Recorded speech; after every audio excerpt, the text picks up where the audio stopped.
오늘의 주요 뉴스입니다. 조국 전 법무부 장관이 임명 35일 만인 어제 대통령에게 부담을 줘선 안 된다며 사의를 표명했습니다. 문재인 대통령은 조 전 장관의 사표를 수리했지만 후임 인선이 쉽지 않을 전망입니다.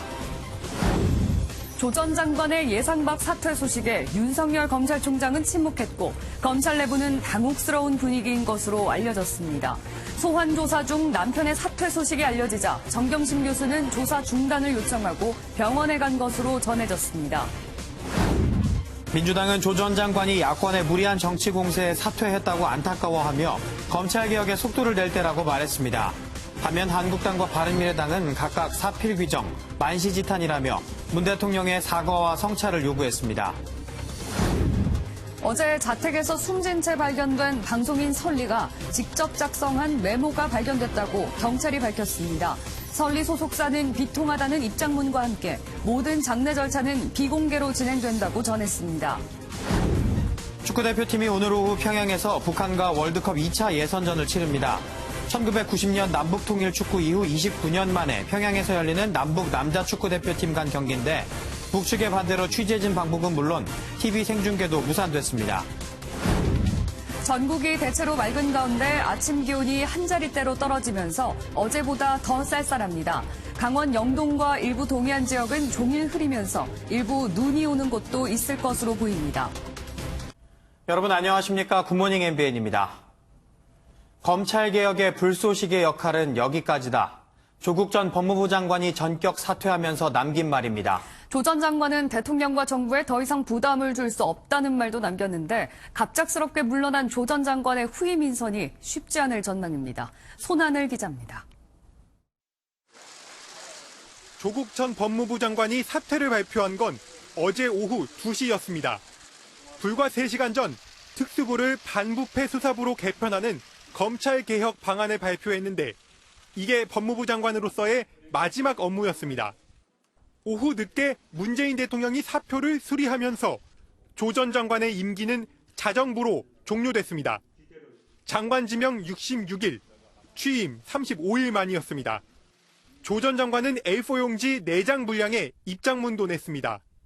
검찰개혁은 필생의 사명이었고 이제는 역사적 과제가 됐지만 그 개혁을 완수하려면 불쏘시개인 자신이 장관직에서 내려와야만 하는 시간이 왔다고 썼습니다. 대통령과 정부에 더 부담을 줄 수 없단 말도 덧붙였습니다. 서울 서초동과 광화문에서 자신을 둘러싼 대규모 찬반 집회가 이어지는 데다 대통령과 여당의 지지율마저 큰 폭으로 떨어진 것에 부담을 느낀 걸로 풀이됩니다. 가족 관련 수사와 재판에다 오늘은 법무부 국정감사까지 예정돼 있어 어제가 명예롭게 퇴진할 마지막 시점이라고 판단했을 가능성도 있습니다. 소환이 되면, 소환 통지가 저에게 온다면 그때 제가 고민하겠습니다. 조 전 장관은 법무부 혁신과 검찰개혁 과제를 자신보다 훌륭한 후임자가 맡을 거라고 말했지만 후임 인선은 쉽지 않을 걸로 보입니다.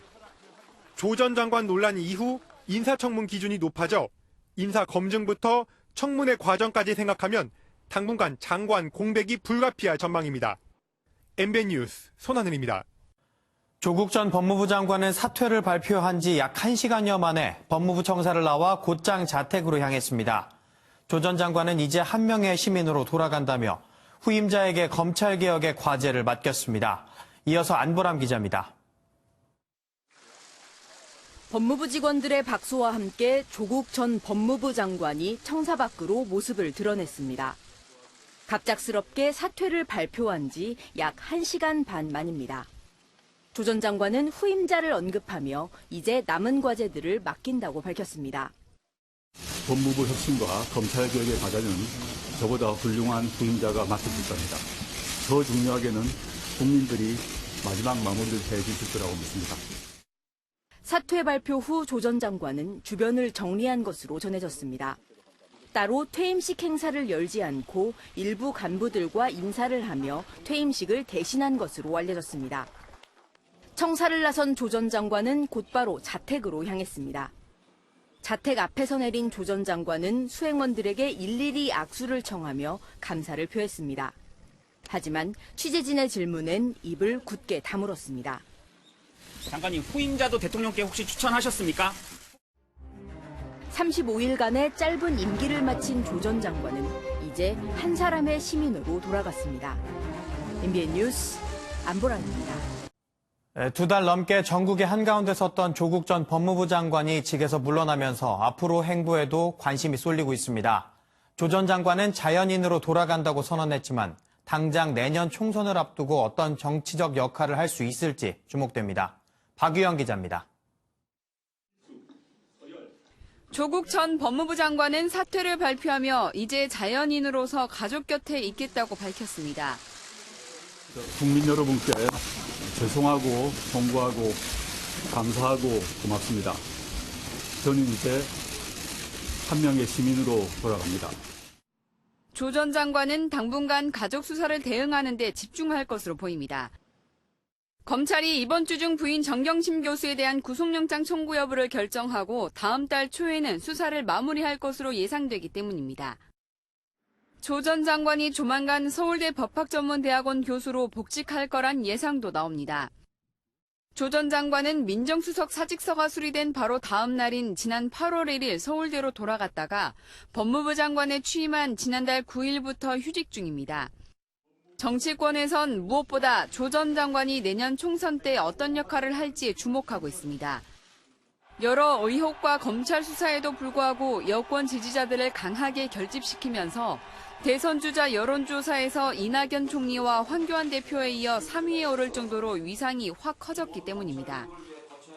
다만 조 전 장관 본인에 대한 수사가 남아있고 각종 공정성 논란으로 도덕성에 치명상을 입은 만큼 당장 내년 총선에서 정치적 역할을 하기가 쉽지 않을 거란 시각도 있습니다. MBN 뉴스 박영입니다. 조 전 장관의 사퇴 소식이 알려지자 5차 검찰 조사를 받고 있던 정경심 교수는 조사 중단을 요청하고 병원으로 향했습니다. 이후엔 자신의 SNS에 박노해 시인의 시를 올리며 감사했습니다라는 인사말을 남기기도 했는데요. 이 내용은 신재우 기자가 전해드립니다. 조 전 장관의 부인 정경심 교수는 어제 오전 9시 반쯤 검찰에 소환돼 코링크 피의 투자 의혹에 관한 조사를 받고 있었습니다. 하지만 조 전 장관의 사퇴가 결정된 뒤 검찰에 조사 중단을 요청했습니다. 정 교수는 조 전 장관의 사퇴 입장문이 발표된 지 1시간이 조금 지난 오후 3시 15분쯤 검찰청사를 나간 것으로 알려졌습니다. 검찰 관계자는 정 교수가 조사를 중단해 줄 것을 요청해 조서 열람 없이 조사를 중단하고 귀가하게 했다고 밝혔습니다. 이후 정 교수는 병원으로 향한 것으로 알려졌습니다. 오후 9시쯤 정 교수는 자신의 SNS에 그대에게, 우리에게, 그리고 나에게라는 제목의 게시글을 올렸습니다. 여기에 박노해 시인의 시 동그란 길로 가다의 전문을 인용해 자신의 심정을 간접적으로 토로했습니다. 이 시는 좋을 때도 순간이고 어려울 때도 순간이니 담대하게 자신의 길을 가라는 의미를 담고 있습니다. 그리고 마지막엔 감사했습니다라고 썼습니다. 검찰은 5차 조사가 도중에 중단된 만큼 정 교수를 추가 소환해 조사를 이어갈 방침입니다. MBN 뉴스 신재우입니다. 각계의 분위기도 살펴보죠. 검찰은 조국 전 법무부 장관의 전격 사퇴 소식에 당혹스러워하는 모습이었습니다. 사퇴 발표가 있기 30분 전에 미리 입장문을 읽어본 윤석열 검찰총장의 반응은 침묵이었습니다. 전광열 기자가 보도합니다. 조국 전 장관의 사퇴가 발표된 건 어제 오후 2시쯤이었습니다. 입장문은 그보다 30분 전인 오후 1시 반쯤 출입 기자단에 먼저 전달됐습니다. 윤석열 검찰총장과 대검찰청 참모들은 입장문이 나온 뒤에야 조 전 장관 사퇴를 파악하게 됐던 것으로 알려졌습니다. 대검 관계자는 입장문을 읽은 윤 총장이 아무런 말도 하지 않았다며 당시 무거웠던 분위기를 전했습니다. 그간 조 전 장관이 검찰개혁을 완수하겠다는 입장을 수차례 밝혀왔던 만큼 검찰 내부는 크게 술렁이는 상황입니다. 일각에선 윤 총장을 염두에 둔 동반 사퇴설도 나왔지만 한 검찰 관계자는 MBN과의 통화에서 정치적 중립성을 지키라는 차원에서 검찰총장 임기제를 도입한 건데 특정 수사로 퇴진하는 건 옳지 않다고 밝혔습니다. MBN 뉴스 전광열입니다. 청와대는 조국 전 법무부 장관이 물러나기 하루 전에 직접 사퇴 의사를 전해들은 것으로 확인됐습니다. 문재인 대통령은 검찰개혁과 관련해 조국과 윤석열이라는 환상의 조합을 희망했는데 꿈이 됐다면서 아쉬움을 드러냈습니다. 황재헌 기자가 보도합니다. 조국 법무부 장관 사퇴 소식이 알려지자 청와대는 오후 2시로 예정된 수석 보좌관 회의를 1시간 연기했습니다. 문재인 대통령은 검찰 개혁과 관련해 조 장관과 윤석열 검찰총장 조합에 큰 기대를 걸었었다고 아쉬움을 털어놨습니다. 조국 법무부 장관과 윤석열 검찰총장의 환상적인 조합에 의한 검찰 개혁을 희망했습니다. 꿈같은 희망이 되고 말았습니다. 국민 사이에 갈등을 만든 점에 대해 송구하다고 말했지만 검찰개혁이 필요하다는 것을 보여줬다고 평가했습니다. 국민들에게 다시 한번 검찰개혁의 절실함에 대한 공감을 불러일으켰고 검찰개혁의 큰 동력이 되었습니다. 문 대통령은 이번 달 안에 법무부가 개혁 관련 규정의 제정이나 개정 혹은 국무회의 의결을 마치라고 말하며 속도를 내줄 것을 주문했습니다. 조 장관은 휴일 당정청 회의 이후 청와대를 방문해 문 대통령을 만난 것으로 확인됐습니다. 이 면담에서 조 장관은 사퇴 의사를 거듭 전달했고 퇴진이 최종 결정됐습니다. 문 대통령은 어제 오후 5시 38분 면직안을 제거해 조 장관 임기는 오늘 0시 종료됐습니다. MBN 뉴스 황재헌입니다.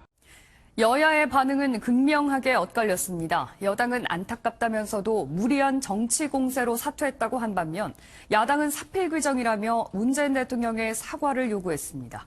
김은미 기자입니다. 더불어민주당은 검찰개혁을 여기까지 끌고 온 건 조 전 장관 덕분이라며 사퇴에 안타까움을 표시했습니다. 이어 사퇴의 원인이 무리한 정치 공세였다며 야당의 사과 요구를 일축했습니다.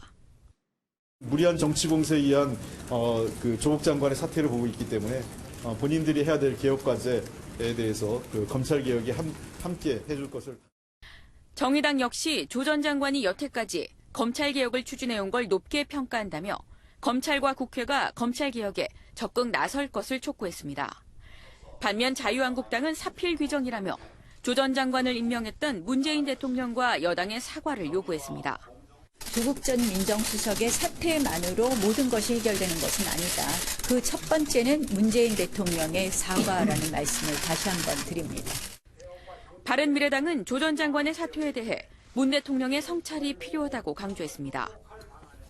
이번 사태가 문재인 대통령에게 국론 분열의 늪에서 벗어나 국민 통합의 리더십을 되살리는 성찰의 계기가 되기를 바랍니다. 조 전 장관은 사퇴했지만 국론 분열의 책임을 둘러싼 여야 공방은 계속될 전망입니다. MBN 뉴스 김문미입니다. 화성 연쇄살인 8차 사건으로 20년간 옥살이를 한 윤모 씨는 무죄를 주장하며 재심을 준비하고 있습니다. 진범이 아니면 알 수 없는 이춘재의 진술이 나온다면 윤 씨의 재심은 수월해지겠죠. 이재호 기자가 취재했습니다. 화성 토박이인 이춘재는 8차 사건 피해자와 같은 동네에서 살아왔습니다. 오랜 기간 동네를 오가며 피해자는 물론 피해자의 집안 구조도 자연스럽게 알았을 가능성이 큽니다. 지도 그리라면 다 그리죠. 그 동네 사는 놈인데 남 집에 대문이 어디 그 담이 어디 그거 모릅니까? 시골 동네에서. 때문에 이춘재의 자백은 이보다 좀 더 세밀한 내용일 가능성이 큽니다. 현재 남아있는 8차 사건 수사 기록과 일치하는 범행 수법이나 피해자의 신체 특징 등 진범만이 알 수 있는 내용으로 점쳐집니다. 이게 어디 그냥 조금 나온 게 아닐 겁니다. 전체적으로 쭉 연결이 되는 상황에서 또 그게 비밀의 폭로로 볼 수 있는 자백들이 수사 기록에도 뒷받침되고 하는 그런 상황일 거예요. 하지만 경찰은 이춘재의 자백과 관련해 어떠한 내용도 확인해줄 수 없다는 입장을 고수하고 있어 의문만 증폭시키고 있습니다. MBN 뉴스 이정우입니다. 네, 가수 겸 배우 설리가 어제 오후 자택에서 숨진 채 발견됐습니다. 동료 연예인들의 추모가 잇따른 가운데 소속사 측은 장례를 비공개로 치른다고 밝혔습니다. 우종환 기자입니다. 설리라는 예명으로 활동한 가수 겸 배우 최진리 씨가 어제 숨진 채 발견됐습니다. 최 씨 집을 찾은 매니저가 처음 발견해 신고했습니다. 그러면 15시 20분경에 매니저부터 돌아왔다는 신고 들어와서 저희 현장을 확인했고요. 현재 행적이라든지 계속 확인 중입니다. 매니저는 지난 13일 오후 6시 반쯤 최 씨와 마지막 통화를 한 뒤 연락이 되지 않자 집을 찾은 걸로 알려졌습니다. 경찰은 외부로부터 침입 흔적이 없는 등 타살 혐의점이 없어 최 씨가 극단적인 선택을 한 걸로 보고 있습니다. 현장에서는 최 씨의 심경이 담긴 메모가 발견됐지만 내용은 공개되지 않았습니다. 최 씨 소속사 SM엔터테인먼트는 너무나 슬프고 안타까운 소식을 전하게 돼 죄송하다며 설리가 우리 곁을 떠났고 상황이 너무나 믿기지 않고 비통하다고 입장문을 냈습니다. 이어 모든 장례 절차는 비공개로 진행하기로 했다고 밝혔습니다. 최 씨와 그룹 FX로 활동했던 엠버는 활동을 중단한다고 밝혔고 동료 연예인들의 추모도 이어졌습니다. 외신들은 최 씨가 악성 댓글로 고통받았었다는 내용과 함께 사망 소식을 보도했습니다. 최 씨는 최근까지 한 예능 프로그램에 고정 출연하고 사흘 전까지 SNS를 통해 팬들과 소통해왔습니다. MBN 뉴스 우종환입니다. 전북 전주의 한 도로에서 승용차와 트랙터가 충돌하면서 70대 남성이 사망했습니다. 서울에서는 사설 구급차가 승용차를 들이받는 사고가 있었습니다. 밤사이 사건 사고 소식 전남주 기자의 보도입니다. 사설 구급차의 앞부분이 형체를 알아보기 어려울 정도로 파손됐습니다. 어제 저녁 9시 7분쯤 서울 용산역 인근의 한 도로에서 구급차가 승용차를 들이받는 사고가 발생했습니다. 당시 구급차 안에 환자는 없었고 구급차와 승용차 운전자 등 3명은 가벼운 부상을 입은 것으로 전해졌습니다. 경찰은 신호를 받고 직진하는 과정에서 구급차가 측면을 들이받았다는 운전자 진술을 토대로 정확한 사고 경위를 조사하고 있습니다. 전북 전주 월평교차로 남원 방향의 한 도로에서는 차와 트랙터가 충돌하는 사고가 발생했습니다. 이 사고로 트랙터 운전자 70대 남성이 사망했습니다. 어제 저녁 7시쯤엔 서울 숭실대학교 도서관에서 수도관이 파열되는 일이 있었습니다. 수도관 파열로 지하 1층 바닥에 물이 차올라 학생들이 대피하는 소동이 벌어지기도 했습니다. 어제 오후 4시 39분쯤 통영 인근 해상에서는 어선이 전복돼 승선원 2명이 해경에 구조됐습니다. MBN 뉴스 전남주입니다. 네, 축구대표팀이 오늘 오후 5시 반 평양 김일성 경기장에서 북한과 카타르 월드컵 아시아 2차 예선을 치릅니다. 1990년 통일축구 이후 29년 만에 평양에서 열리는 남북 남자 축구 간 맞대결인데 북한의 무리한 요구로 기자회견은 물론 중계 방송까지 볼 수 없게 됐습니다. 박통일 기자입니다. 그제 국민의 환호 속에 평양 원정길에 나선 축구대표팀은 중국 베이징을 거쳐 어제 오후 평양에 도착했습니다. 대표팀은 휴식할 시간도 없이 경기장으로 이동해 공식 기자회견을 가졌습니다. 이후 결전지인 김일성 경기장에서 1시간가량 훈련을 진행했습니다. 우리 측 취재진과 응원단의 방북을 불허한 가운데 진행된 기자회견과 공식 훈련은 외부에 공개되지 않았습니다. 북한 주재 해외 언론이 취재했지만 전송을 허용하진 않았습니다. 북측에서 이 부분에 대해서 반응을 보이지 않았고 이 부분에 대해서는 저희도 아쉽게 생각하고 있습니다. 중계권을 가진 북한의 무리한 요구로 중계방송 협상이 결렬되면서 오늘 오후 5시 반에 열리는 남북한 대결도 생중계로 볼 수 없게 됐습니다. 북한은 경기 모습을 담은 테이프를 대표팀 기국편으로 보내주기로 해 오는 17일에나 녹화방송을 볼 수 있을 것으로 보입니다. 정부와 대한축구협회는 대표팀 숙소인 고려호텔과 서울에 각각 상황실을 마련하고 이메일이나 팩스 등을 이용해 경기 내용을 전달하겠다는 계획입니다. MBN 뉴스 박통일입니다. 내년 총선까지 6개월 남은 가운데 가장 큰 관심 중 하나가 보수 대통합인데요. 유승민 바른미래당 의원과 통합 가능성을 놓고 친박계 김재원 자유한국당 의원이 얕은 꾀에 넘어가면 안 된다는 등의 표현을 써가며 노골적으로 반대하고 나섰습니다. 이동석 기자가 단독 보도합니다. 친박계 김재원 자유한국당 의원이 지난 9일 당 소속 의원들에게 보낸 문자 메시지입니다. 유승민이 주장하는 탄핵의 인정이 무엇인지 모르겠다며 참으로 유승민스러운 구역질 나는 행보가 아닐 수 없다고 비판했습니다. 그러면서 밥도 때가 있고 물도 때가 있는 법이라며 한국당이 유승민의 이런 얕은 꾀에 넘어가지 않기를 바란다고 적었습니다. 한국당의 탄핵과 개혁 보수 인정 시 언제든 통합 논의가 될 수 있다고 밝힌 유승민 의원을 보수 대통합 대상으로 받아들이기 어렵다는 겁니다. 반면 또 다른 친박계 윤상현 의원은 유 의원이 보수 통합과 혁신에 대한 생각을 밝힌 걸 높게 평가한다며 유 의원과 바른미래당 동지들은 돌아와야 한다고 수습에 나섰습니다. 이에 대해 황교안 한국당 대표는 보수 대통합은 쉬운 일이 아니라면서도 다양한 방법이 논의되고 있다고 밝혔습니다. 하나 되는 것이 필요하고 저희는 낮은 자세로 겸손하게 대통합의 큰 길을 가고 있다는 점을 말씀을 드립니다. 총선이 6개월 남은 가운데 한국당 내 친박계 인사들이 보수 대통합을 놓고 엇갈린 의견을 내놓으며 또다시 계파 갈등 양상으로 번지고 있다는 지적이 나오고 있습니다. MBN 뉴스 이동석입니다. 어제 자정이 다 돼서 끝난 서울지방경찰청 국정감사의 화두는 이른바 버닝썬 사태의 부사수실이었습니다. 가수 승리와 유착 의혹을 받았던 윤 총경을 둘러싼 논란인데 여야가 한 목소리로 경찰 수사를 질타했습니다. 정수정 기자입니다. 윤 총경은 가수 승리의 단체 카톡방에서 경찰총장으로 불렸던 인물입니다. 버닝썬 사태가 불거진 뒤 승리와 유착 의혹을 받았던 윤 총경은 지난 6월 직권남용 혐의로 검찰에 넘겨졌습니다. 이후 검찰 수사에서 다른 수사 무마 대가로 돈을 받았다는 알선수재 혐의가 추가로 드러나 구속됐습니다. 야당은 경찰의 부실 수사를 질타했습니다. 비서실장, 청와대, 그리고 조국 정무수석 이런 사람들이 다들 이렇게 술 먹고 같이 어우러고 이러는 사람인데 이걸 누가 어느 경찰이 수사를 하겠어요? 잘못된 일이 나오는 거예요. 수사 인력만 152명을 투입했지만 추가 혐의를 밝혀내지 못한 것을 두고 경찰의 제 식구 봐주기라는 공세도 이어졌습니다. 아무 소리 안 하시고 그냥 죄송합니다 그러세요.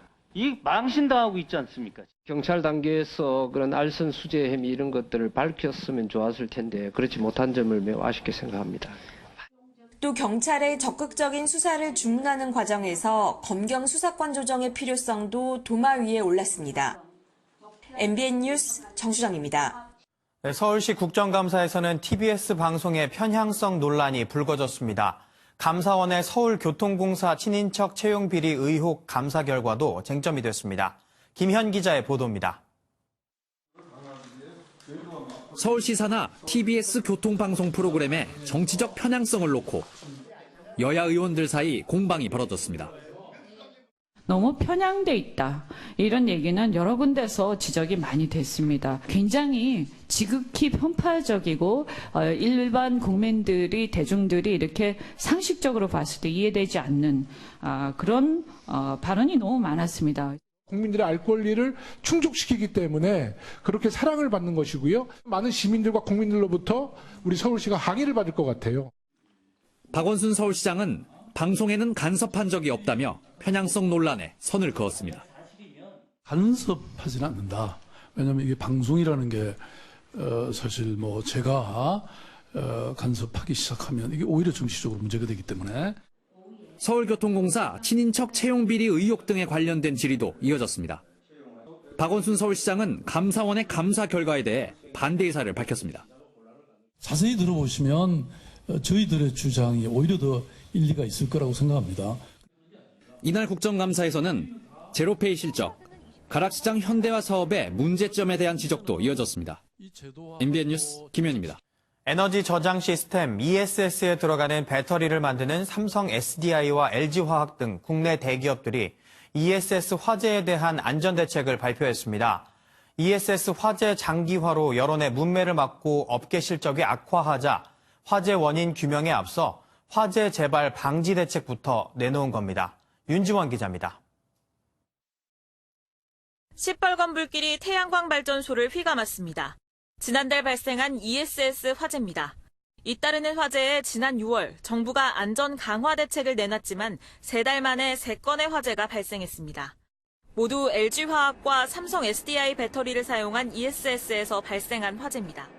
이처럼 끊이지 않는 화재에 실적 악화와 국정감사에서의 질책 등으로 고전하고 있는 배터리 업체들은 다급하게 대책 발표에 나섰습니다.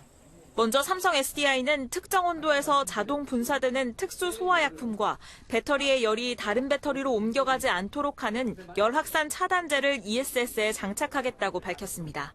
신규 판매되는 배터리 시스템의 적용이 진행되었고 설치 운영 중인 사이트에도 선제적인 대응 방안 조치로서 적용하는 것으로 결정.